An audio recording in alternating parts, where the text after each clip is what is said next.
দুটি motorcycle helmet তাদেরকে free দিতে হবে। এই বিষয়ে আমরা একটা সিদ্ধান্ত নিচ্ছি, যারা বিক্রেতা একটা মোটরসাইকেল বিক্রি করলে তার সাথে দুটি বিএসটিআই অনুমোদিত হেলমেট তাদেরকে ফ্রি দিতে হবে। এটা আমরা ইতিমধ্যেই আমাদের বিআরটির পক্ষ থেকে একটা মিটিংয়ে আমরা একটা রেজলিউশন নিয়েছি। এটা বাস্তবায়নের জন্য আমরা সামনের দিকে এগিয়ে নেওয়ার জন্য প্রস্তুতি নিচ্ছি। আরেকটি বিষয় এখানে একটু পরিধানযোগ্য সেটা বলছি, সেটা হচ্ছে যে আমাদের যে রাস্তায় আমাদের যে কোমলমতি শিশুরা বা বয়োবৃদ্ধরা যারা ঝরে যাচ্ছে তাদের জন্য সরকার থেকে আমাদের একটা সহযোগিতার হাত বাড়িয়ে দেওয়ার জন্য একটা সুযোগ রয়েছে। সেটাও আপনাদেরকে বলবো, এটা আপনারা ছড়িয়ে দেবেন যাতে সাধারণ মানুষ এটা জানতে পারে যে আমাদের সড়কে যদি কোনো দুর্ঘটনায় কেউ নিহত হয় তাদের জন্য আমাদের ট্রাস্টি বোর্ডের পক্ষ থেকে 5 লক্ষ টাকা, এবং কেউ যদি পঙ্গুত্ব বরণ করে তার জন্য 3 লক্ষ টাকা, আর কেউ যদি আহত হয় এবং ভীষণভাবে আহত হয় তার জন্য 1 লক্ষ টাকা নির্ধারণ করা আছে। অর্থাৎ এই বিষয়টা অনেকে জানে না।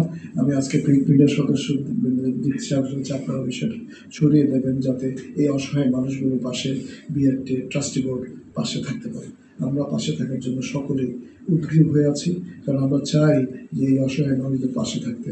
কারণ আমরা জানি যে রাস্তায় যখন একটি প্রাণ ঝরে যায়, দেখবেন ম্যাক্সিমাম ক্ষেত্রে তারা ব্রেড উইনার থাকে, সুতরাং সেই পরিবারটা কিন্তু খুব অসহায়তার মধ্যে পড়ে। তখন বিএনপির এই সামান্য সহযোগিতা হয়তো তাকে ঘুরে দাঁড়াবার জন্য একটু সহায়তা করে। সুতরাং আমরা সবাই যদি এটা মানুষের মধ্যে ছড়িয়ে দিতে পারি তাহলে আমরা নিশ্চয়ই এই অসহায় মানুষদের পাশাপাশি আমরা যদি প্রিকশনটা নিই, প্রিভেন্টিভ মেজার নেই, তাহলে আমরা মৃত্যুর হারও কমিয়ে আনতে পারবো।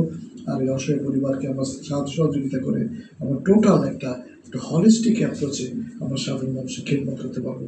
আমি আজকের এই প্রোগ্রামটা যারা সাকসেসফুল করেছেন প্রত্যেকের কাছে আমি কৃতজ্ঞতা জানাই এবং সবার কাছে কৃতজ্ঞতা জানাই। বিআরটিএ একটি, আপনারা জানেন, একটা রেগুলেটরি বডি। এখানে এরা আইন কানুন করে, যদিও আমাদের সাধারণ মানুষ সবসময় আমরা বলে থাকি কোনো একটা দুর্ঘটনা ঘটলে বা কোনো গাড়ি ঠিক মতো না চললে বিআরটি এগুলো কিছু করে না।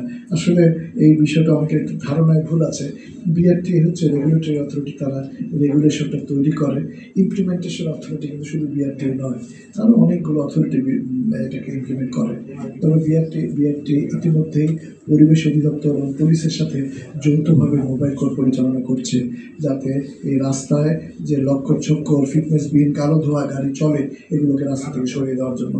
আপনাদের একটু আশা বাড়িয়ে শোনাতে পারি যে আমাদের ম্যাজিস্ট্রেটরা আমাদের